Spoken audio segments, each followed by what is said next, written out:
5 letters here, just for everybody out there in Packerland and yourself today.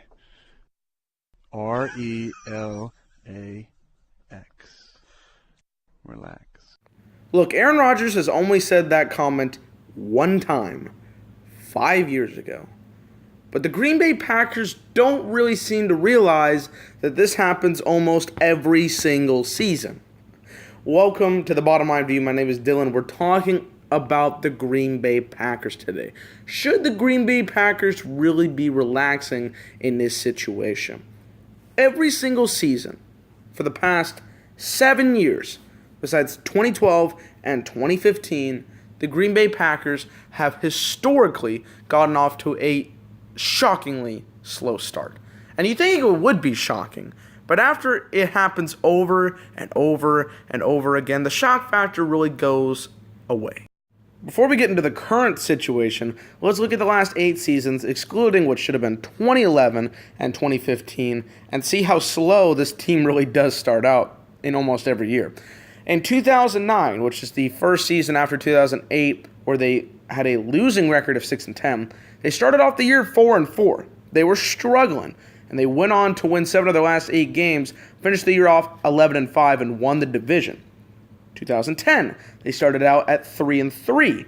They went on to go 10-6 and won the Super Bowl that year with, let's put it out there right now, their best defense since Aaron Rodgers has gotten there. 2012, they started off the year 2-3. Pretty horrible stuff. This is when I believe Aaron Rodgers made that relaxed comment, and they went 11-5 that year. So they were pretty much in control for the rest of the season. How? I will never understand, but they went 11-5 regardless. So 5 games in, 2-3, then went on to win 9 of the last 11 games. 2013 and 2014, both similar situations. They both went 1-2 to start off the year, which doesn't prove too much into the stat here, but it kind of does help in this video considering there were only 2 games into the season, and this has happened beforehand. In 2013, they finished 8-7-1, which was their worst record since 2008.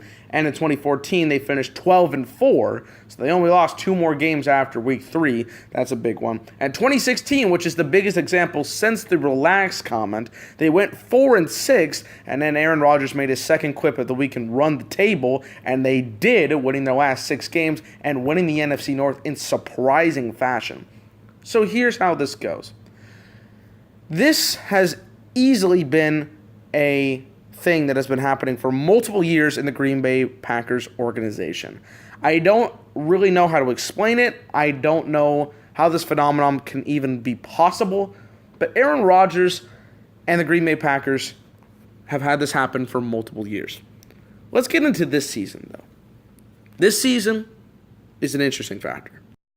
First off, the first 2 games of this season, the 2017-2018 season, they haven't looked all that dominant. They played the Seattle Seahawks. They won that game, but it was only 17-9. And I get it. The defense of the Seattle Seahawks is very good. You know, they only gave up 17 points. They had done tremendous wonders the first 2 games of the season, even though their offense has done shit. Okay? The Green Bay Packers defense was surprisingly okay in that first game. Again, maybe it's because of the O-line that they didn't get the show out, and we'll talk about that in the next game. But they played surprisingly okay. People were already rating this as, man, the Green Bay Packers are going to go out there and shine and make this phenomenon, kind of break here. But week 2 provided us with more evidence that this thing actually exists and that they take forever to recover and make the season better as the season goes on, and not at the beginning.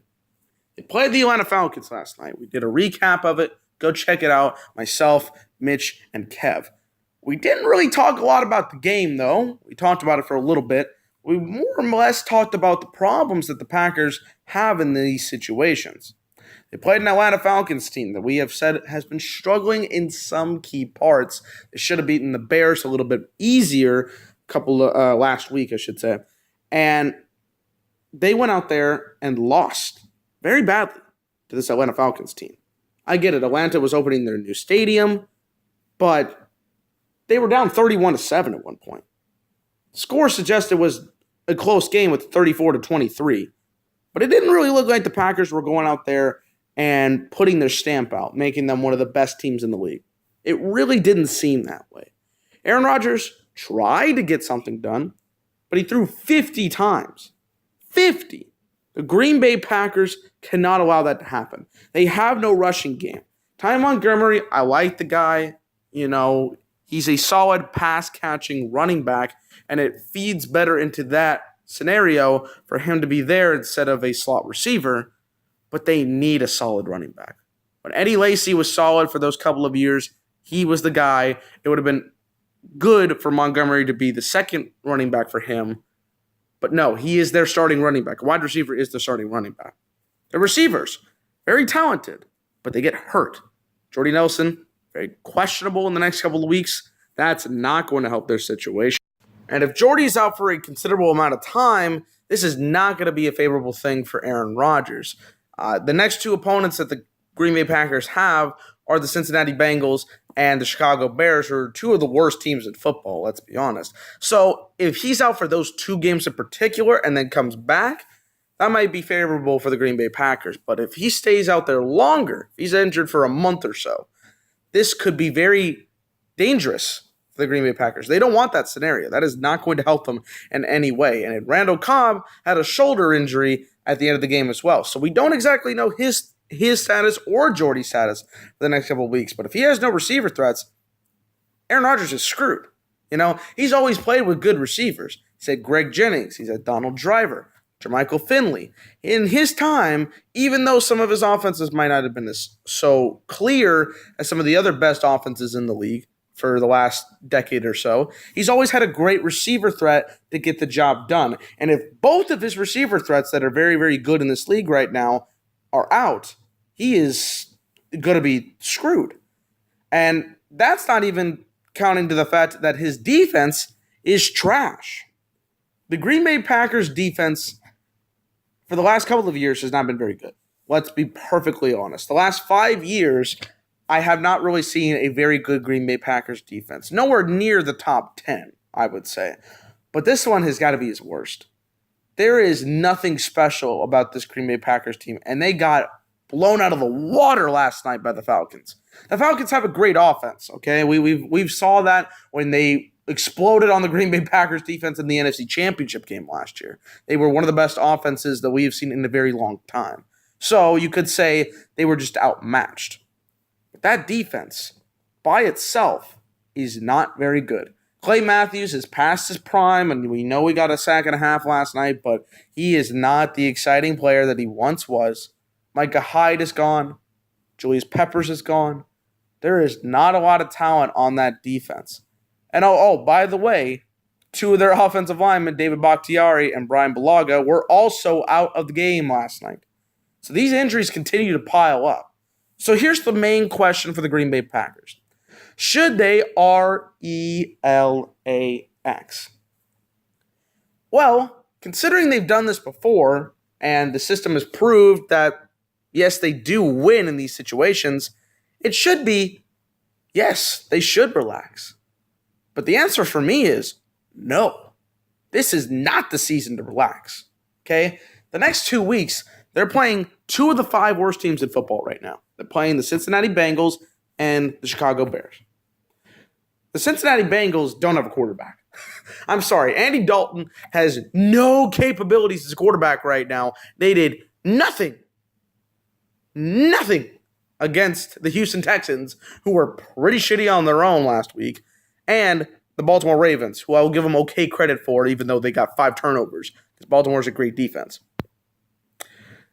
The last team to not score a touchdown in their first 2 games was the Rams, I believe, back in 2005, and they went 1-15. So that's not very good for them. Green Bay has to win that game, no question. Then they have to play the Chicago Bears, who are really, really good a lot of the times against. They usually beat the Chicago Bears. I believe that game's also in Lambeau, so that is definitely going to make it a lot easier. But past that, they play some exceptionally hard teams. Some of these teams include the Dallas Cowboys at Dallas. They play the Minnesota Vikings twice, which are a very good team with Sam Bradford, and they got a really good defense. The Detroit Lions, We're kind of this wild card team you don't really know about. Play the Ravens defense, which is very difficult. You don't really know what to expect. The Pittsburgh Steelers are one of the biggest threats to the New England Patriots in the AFC side, and the Tampa Bay Buccaneers, who are, I'm thinking, going to be really, really hot this season. So for the Green Bay Packers, the time is now. You have to capitalize and push it forward. I don't think this team is all that talented. I gave an 11-5 record, even with their exceptionally bad defense. But the answer to the question is, Green Bay, stop relaxing. It's time to make a stand and prove that you have the chance to be one of the best teams in the NFC. So that is it for this week's video. It was a little discussion, not exactly the most formal kind of video where I go in there and put all the stats out there. But I'm just giving my opinions here. This is my topic video for this week. So if you guys enjoyed it, like the video, comment below your thoughts. Should the Packers, I should say, be relaxing right now in this situation? What do you guys think? Subscribe to the Bottom Line View. The last couple of days, the channel has been growing with subscribers, so we really do appreciate that. That's one of the most humble things to see, is that the subscriber count gets bigger and bigger, and that's our goal, is to make great content for each and every single one of you. So look forward to more NFL content on the way. Monday Night Football recap tonight. Raw review tonight as well. So thank you guys for watching.